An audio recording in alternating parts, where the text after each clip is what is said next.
Buenas noches. Hoy en Mesa de Redacción hablamos del Senado. El PSOE de Aragón defiende un informe de la Universidad de Zaragoza que propone la supresión de esta Cámara Territorial en su concepción actual. Analizaremos con nuestros invitados el papel del Senado, si necesita o no una reforma o incluso su supresión. Hablaremos además de la protesta o escrache ayer de la plataforma Stop Desahucios frente al domicilio del diputado Eloy Suárez. Para hablar de estas cuestiones nos acompañan esta noche aquí en Mesa de Redacción Jorge Azcón, concejal del PP, buenas noches. Hola, muy buenas noches. Cristina Monge, de Ecología y Desarrollo. Cristina, buenas noches. ¿Qué tal, María? Muy buenas noches. Iñaki Albo, del PAR. Iñaki, buenas noches. Hola, buenas noches. Comenzamos hablando de ese informe que ha elaborado la Universidad de Zaragoza a petición del PSOE en Aragón sobre el Senado. En este informe se defiende su supresión porque dice no cumple ninguna función diferente a la del Congreso ni actúa como Cámara de representación territorial. Bueno, ¿cómo valoráis este informe? ¿Qué os parece lo que se dice en él? También, ¿qué papel debe tener ahora el Senado? ¿Se debe acometer una reforma? Se habla incluso de suprimir la Cámara Territorial. Jorge. Pues yo lo valoro desde dos perspectivas. La primera de ellas es en el PSOE, en el momento en el que está, el momento extraordinariamente complicado, está haciendo una renovación interna, pero una renovación interna que mi sensación particular es que no viene tanto fruto de convicciones profundas dentro del PSOE, sino la necesidad de dar una sensación de renovación que no está ocurriendo en el PSOE, ¿no? Yo creo que los problemas que tiene el PSOE, problemas internos en la mayor parte de los que tiene el PSOE, no van a taparse con algunas de las propuestas que está haciendo, independientemente de las propuestas que plantea. En concreto, con la que tiene que ver con el Senado, yo no conozco el informe, conozco únicamente los titulares, digo, pues porque supongo que el informe y además si han colaborado con personas, la secretaria general, la número 2 del AMBAN es profesora de Derecho Constitucional, Eva Sánchez Cosculluela es profesora de Derecho Constitucional en la facultad y es el catedrático que con ella tiene más relación, ¿no? Manuel Contreras, quien se ha encargado de hacer el informe, que es decir, queda en la órbita muy cercana de lo que es el Partido Socialista. Es verdad que es gente del Partido Socialista en la Universidad de Zaragoza quien ha hecho ese informe, ¿no? Y bueno, yo creo que evidentemente, como no conozco el informe, lo que sí que comparto es la necesidad de reformar el Senado. Yo también comparto la necesidad de que el Senado a día de hoy tiene amplio margen de mejora y sobre todo tiene amplio margen de mejora en la percepción sobre la utilidad que los ciudadanos tienen de él, ¿no? Yo creo que es verdad que hay una parte muy importante de los aragoneses y los españoles que pensamos que el trabajo que se hace en el Senado pues podría ser mejor del que es y sobre todo abundar en el papel en el que en principio se pensó por parte de los constituyentes, que es en el de esa Cámara de Representación Territorial, de los territorios, ¿no? Es decir, que los territorios tuvieran una representación en el Senado más proporcional y, desde mi punto de vista, que el Congreso pudiera pensar más en el interés general de todos los españoles y no en cada uno de los territorios. Y eso significa cambiar el Senado, pero fundamentalmente significa cambiar la ley electoral. Y yo de cambiar la ley electoral soy partidario. Cristina. Pues bastante de acuerdo con lo que está planteando Jorge, porque bueno, yo creo que el Senado, tal y como lo conocemos a día de hoy, es producto de una transición, o sea, de un ordenamiento constitucional que se hace en un momento de transición, donde España pasa de una dictadura a la democracia que hoy conocemos y donde muchas cosas se quedan, pues bueno, pues no sé si en el máximo acuerdo que se pudo conseguir o en el mínimo mal menor compartido, no sé muy bien cómo decirlo, pero se queda de alguna forma a medias, ¿no? Lo estamos viendo con cosas como la configuración territorial del Estado, con el Estado de las autonomías, lo estamos viendo con temas que tienen que ver con la fiscalidad, con temas que tienen que ver con las haciendas, con cómo se financia cada comunidad autónoma, con el reparto de competencias entre municipios, comunidades autónomas y el propio Estado central. Lo estamos viendo con todo eso, ¿no?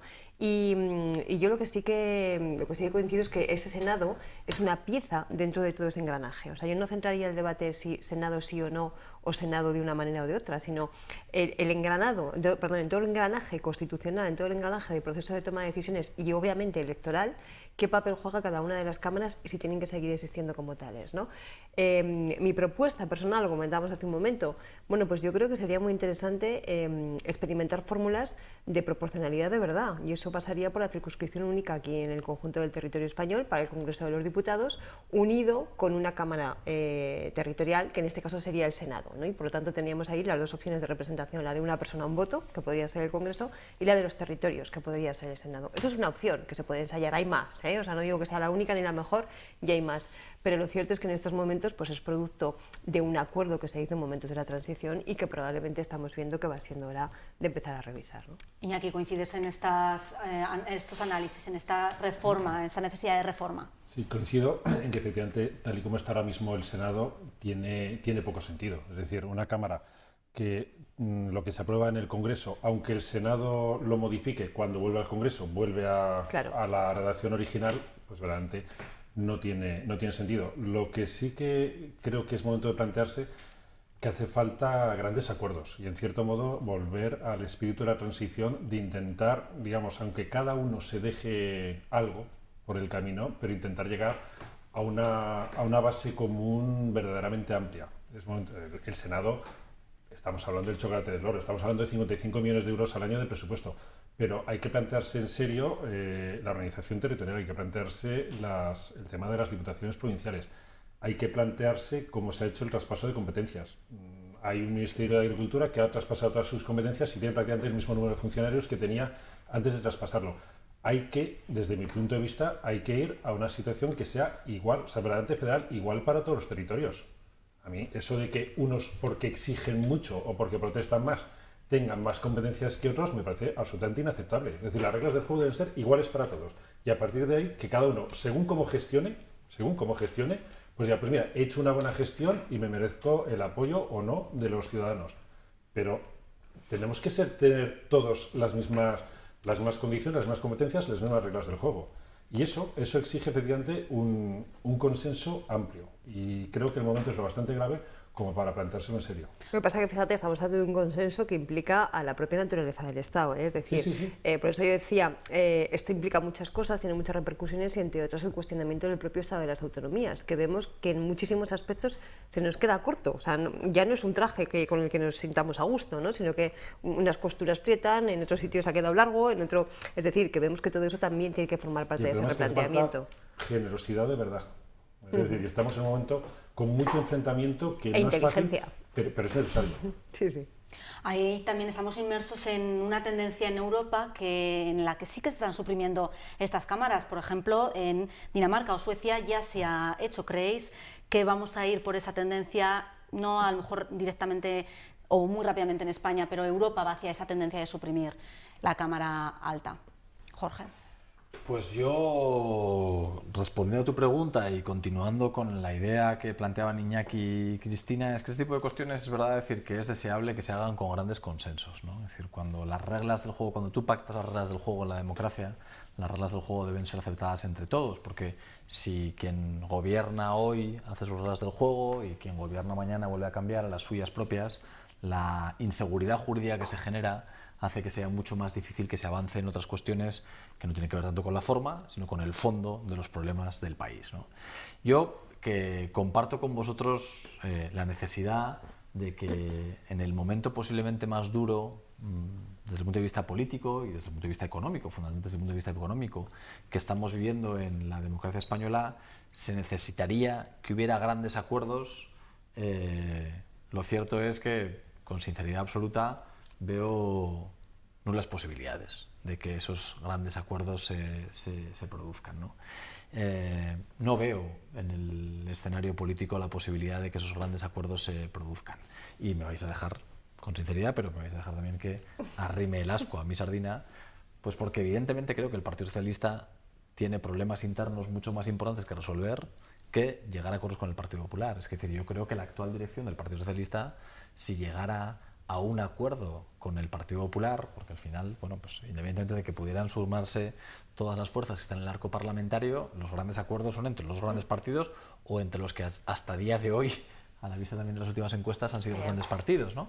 Pero lo que quiero decir es que si intentáramos de momento sumar a los dos grandes partidos, yo creo que el Partido Socialista tendría un problema interno mucho más profundo. Es decir, ¿cómo Rubalcaba defiende dentro del Partido Socialista que hoy llega a un acuerdo con él? Es decir, los propios problemas del Partido Socialista yo creo que imposibilitan llegar a grandes acuerdos en cuestiones como las que estamos hablando, ¿eh? Es decir, pues acaba de pasar con la reforma local. Es decir, si las primeras noticias que se tuvieron sobre la ley de la reforma local es que había avances importantes en la negociación entre el Partido Popular y el Partido Socialista. Había una parte muy importante en la que estaban de acuerdo.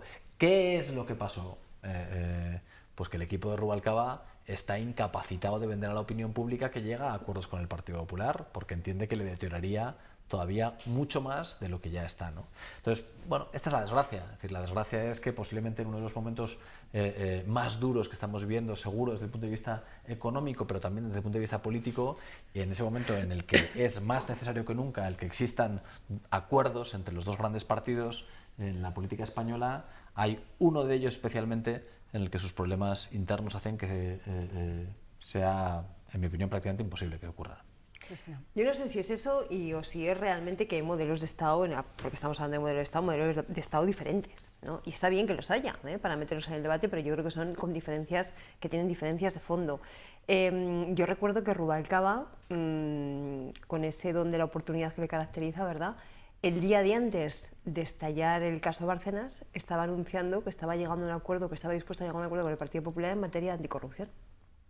Claro, el día siguiente estalló el caso Bárcenas y tuvo que echar para atrás, lógicamente, ¿no? Entonces yo no sé hasta qué punto también el Partido Socialista, con una estrategia que yo creo que tampoco es muy acertada, pero bueno, acertada o no, ¿no? Eso cada partido sabrá, ha intentado en algún momento tender manos, ¿no?, o tender puentes hacia el Partido Popular, pero la realidad efectivamente es muy compleja. De todas maneras, yo creo que el problema de fondo no está tanto allí, que es una parte del problema, sino en las encuestas que aparecían este pasado fin de semana, ¿no? Plantearnos que los dos grandes partidos, Partido Popular y PSOE, juntos no llegan a sumar o suman escasamente el 50% de las personas que dicen que tienen intención de ir a votar, que no es de todo el electorado ni mucho menos, pues es plantearnos la imposibilidad de pensar que grandes acuerdos pueden representar también acuerdos sociales del conjunto de la ciudadanía. Es muy difícil ya pensar eso, ¿no? Y no solamente eso, es que los partidos que se supone que podrían salir beneficiados de ese bajón electoral, tanto del PP como del PSOE, tampoco despuntan de una manera escandalosa. O sea, sí que es cierto que suben, pero suben de una manera, pues, yo creo que bastante tímida, ¿no? Por lo tanto, estamos en un escenario muy complejo donde podemos encontrarnos o con opciones de abstenciones salvajes, y con una abstención salvaje a ver cómo se llega a grandes acuerdos que sean representativos, me pregunto yo, o que puedan surgir opciones absolutamente disruptivas, ¿no?, por llamarlo de alguna manera, es decir, opciones outsiders, de fuera del sistema, pues beperrilos y compañía, que puedan darnos algún susto. Susto en todos los sentidos, los positivos y los no tan positivos. Por lo tanto, efectivamente es curioso, pero la política es así, la sociología es así. Cuando más falta hace grandes acuerdos, más complicados son. Iñaki, por concluir el tema. Sí, esas encuestas hablan de que tenía intención de votar un 53%, es decir, de abstenerse el 47%. Luego, a la hora de la verdad, normalmente bueno, eso se suele moderar, tanto los niveles de abstención como los votos a opciones que el electorado sabe que no tiene posibilidades de salir, de sacar representación. ¿Que es difícil que se haya acuerdos por la situación interna del PSOE? Pues sí, pero, digamos, para las grandes ocasiones es cuando hace falta, digamos, políticos de talla. Es decir, el PSOE tiene la oportunidad de ser él el que plantee ese gran acuerdo y plantear los temas sobre los que quiere hacerlo.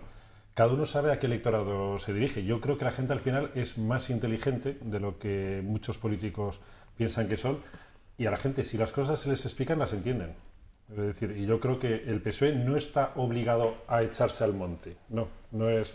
El PSOE, quieras que no, es un partido de gobierno y al final está obligado a plantear planteamientos razonables y sensatos. Y si tarda mucho en darse cuenta, entonces es cuando efectivamente va a acabar perdiendo toda la base de centro y va a estar incapacitado para llegar al gobierno.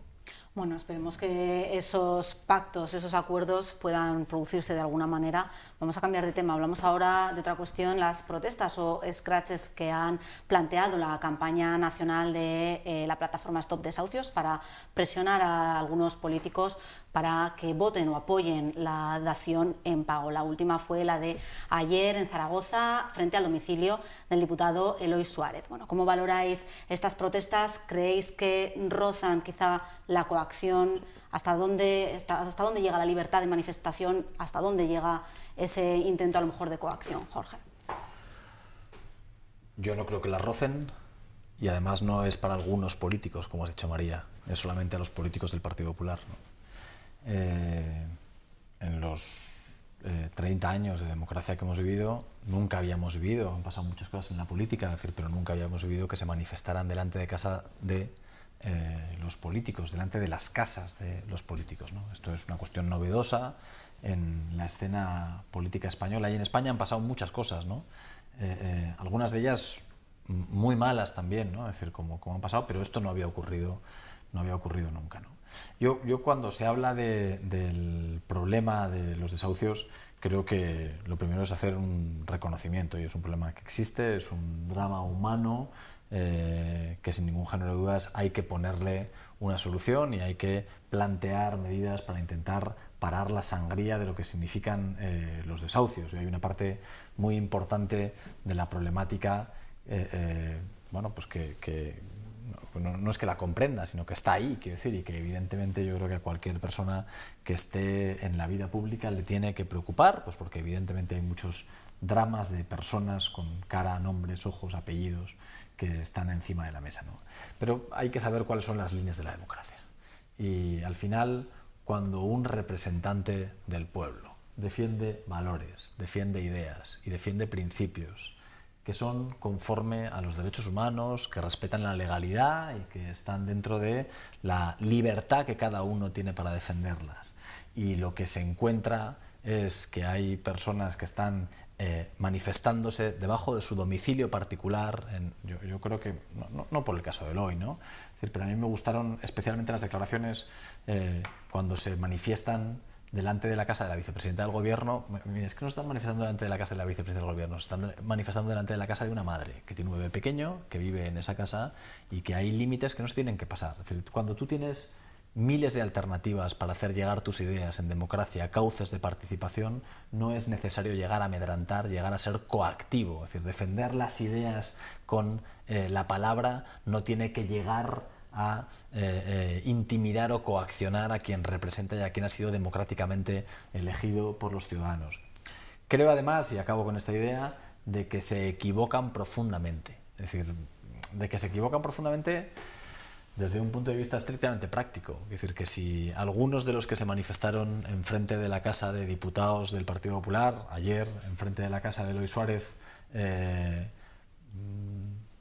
pensaran de forma más inteligente, se darían cuenta de que conseguir sus objetivos, manifestarse delante de la casa de un diputado, no les acerca a conseguir los objetivos, sino que más bien les aleja.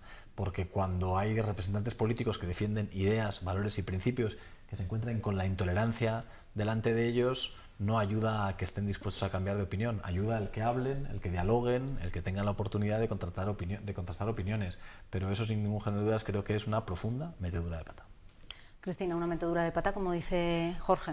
Yo creo que es consecuencia de la situación social que se está viviendo, muy violenta en muchísimos aspectos. O sea, efectivamente, hay familias que están siendo desalojadas de su casa de una manera absolutamente injusta por una ley hipotecaria que es injusta y con una situación que todos conocemos, y en la cual yo creo que mucha gente, pero sobre todo los afectados, tienen un poco la sensación de que la clase política, y utilizo clase con toda la ironía, porque a mí, yo odio esa expresión de la clase política, ¿no? Porque implica que hay un grupo de gente que se dedica a la política, están separados, ¿no?, de los demás, y creo que tiene que ser todo lo contrario, pero en este caso la utilizo porque yo creo que esta gente lo que está denunciando fundamentalmente es que no son capaces de hacer entender a esa clase política que tiene en sus manos la capacidad de legislar, de cambiar las cosas, y de que estas aberraciones, como es sacarte de tu casa, con tus hijos o tú sola, como estés, la clase política que tiene capacidad de cambiar las leyes, no están haciendo lo que deberían hacer para solucionar esos problemas. Esa es la sensación que hay en la calle, cierta o no cierta, más o menos justa, más o menos matizada por las opiniones de quien está sufriendo, obviamente, pero es que al que le están sacando de su casa, en situaciones en muchos casos manifiestamente injustas, lo que está sintiendo es que no está siendo capaz de hacer entender el drama que tiene en esos momentos en su vida, en muchos casos víctima de manifiestas injusticias. Y eso pasa, en primer lugar, porque ese problema de los desahucios, que lleva existiendo hace tiempo, aunque la plataforma antidesahucios es cierto que me lleva trabajando un par de años o tres, una cosa así, de una manera más notable, pero el problema viene de lejos, ese problema sigue sin resolverse. hay una iniciativa legislativa popular que estuvo a punto de no admitirse ni siquiera a trámite. Menos mal que a última hora se tuvo por lo menos la honradez y la honestidad política de admitirla a trámite, lo cual fue una muy buena noticia, pero estuvo a punto de no ser admitida a trámite siquiera, ¿no? Cuando pasan ese tipo de cosas y a ti se están desalojando de tu casa, es como cuando ayer el consejero de Hacienda, o antes de ayer, en unas declaraciones a la cadena SER, en la cual se le preguntaba por el drama de muchos de nuestros jóvenes que tienen que emigrar porque no encuentran trabajo estando perfectamente formados, contesta diciendo que es que viajar es estupendo porque se aprende mucho, ¿no? Es que a veces se tiene la sensación de que los que nos están gobernando no están siendo conscientes del drama, de la profundidad del drama que hay detrás de muchas situaciones personales que se están dando, y en algunos casos consecuencia directa de injusticias clarísimas que se están planteando, como el hecho de que en España tengamos una ley hipotecaria que ahora mismo se está viendo que hace falta reformar con las diferentes opciones que se están planteando, o que no tengamos una ley de sobreendeudamiento, o que precisamente la crisis que hoy estamos viviendo haya sido causada por las famosas burbujas inmobiliaria y financiera, que son las mismas, porque son dos caras de la misma moneda, que nos han traído hasta aquí y que, por cierto, han enriquecido muchísimo a unos cuantos, ¿no? Algunos de los cuales en estos momentos se niegan a cambiar esas leyes o se niegan a llegar a acuerdos acerca de personas que están siendo desalojadas de sus casas. Entonces, la situación es dramática y estamos viviendo pues, en una sociedad con muchísima violencia por todos los sitios, desgraciadamente. Son estas protestas, como comentaba Cristina, esa consecuencia de que los afectados no se sientan escuchados, no se sientan representados por los políticos. Yo creo, lo dije ya hace 2 semanas, que me parece que en general estas protestas son todo menos espontáneas. Es decir, es que no tienen por qué ser espontáneas. No, bien, pero me refiero, no deja de ser curioso que efectivamente sean solo contra los dirigentes de un partido, que en ningún caso hayan protestado pues contra ningún dirigente del Partido Socialista, ningún dirigente de Izquierda Unida. Hoy pues salía la consejera de Andalucía, que dice que ella participaría en los acosos, pues está al frente de una sociedad de la vivienda que ha hecho 100 desalojos. Pues bueno, pues 100 desahucios también. Es decir, pero a ella nadie le va a acosar. Es decir, una cosa es la situación que es real, y otra cosa es estos acosos que desde mi punto de vista son absolutamente inaceptables. Es decir, yo creo que sería bueno para la higiene democrática que todos los partidos condenaran estos acosos. Porque es importante separar lo que son las situaciones que efectivamente hay que poner remedio de lo que son los acosos a las personas. Eso no se puede aceptar. Eso es lo mismo que ocurría en el País Vasco. Es decir, primero se criminalizaba a las personas, se les quitaba su dignidad, se les insultaba y después venía la violencia. Aquí afortunadamente no hemos llegado todavía a la violencia. Esperemos que no se pase ninguna línea roja más, pero en ningún caso se puede acosar a las personas en su domicilio. Eso es absolutamente inaceptable. Otra de las cuestiones que han planteado la plataforma es que la iniciativa legislativa popular, que sí que es verdad que está a trámite en el Congreso, finalmente no se va a votar de manera independiente, sino que se une a ese Real Decreto del Gobierno. ¿Creéis que se debería de haber votado de forma independiente? ¿Por qué se ha decidido unir si también ese decreto no ha conseguido el apoyo de los grupos de la oposición? Bueno, es que eso tiene mucho que ver con lo que estaba planteando antes Cristina. Decir, oye, ante la profundidad del drama es que la ley no se reforma. No, es que la ley se está reformando. Es decir, ¿Con cuántos desahucios ya ejecutados, Jorge? ¿Con cuántos desahucios ya ejecutados? ¿Con cuánta gente ya en la calle? Sí, evidentemente. Evidentemente, a mí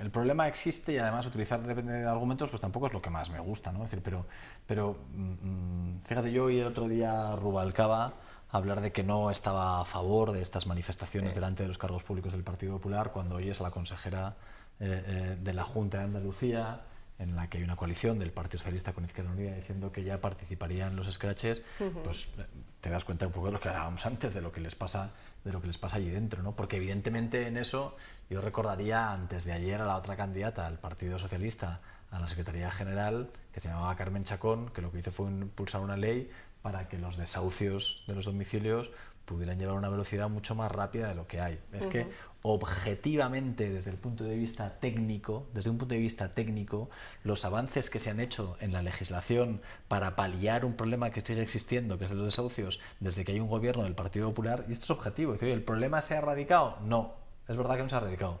y sigue siendo un problema importantísimo. Tienes que pero ir acabando, los porque avances, se nos va el tiempo. pero los avances que se han hecho desde que el Partido Popular gobierna son, sin ningún género de dudas, bastante más importantes de los que se hicieron cuando gobernaba el Partido Socialista. Y una última idea. Se manifiestan delante de las sedes del Partido Popular, por muchas razones. Con todo lo que ha pasado en España, no he visto ninguna manifestación delante de ningún otro partido político. Bueno, se nos ha acabado el tiempo, Jorge. Seguiremos seguramente en otros debates, debatiendo, hablando, analizando sobre estas cuestiones. Nosotros nos vamos. Les recuerdo que en unos 10 minutos comienza un debate especial sobre la situación de la justicia, justicia independiente, justicia para todos, que conduce Victoria Martínez, la directora de esta casa. Bueno, buenas noches, volvemos mañana, como siempre, a la misma hora.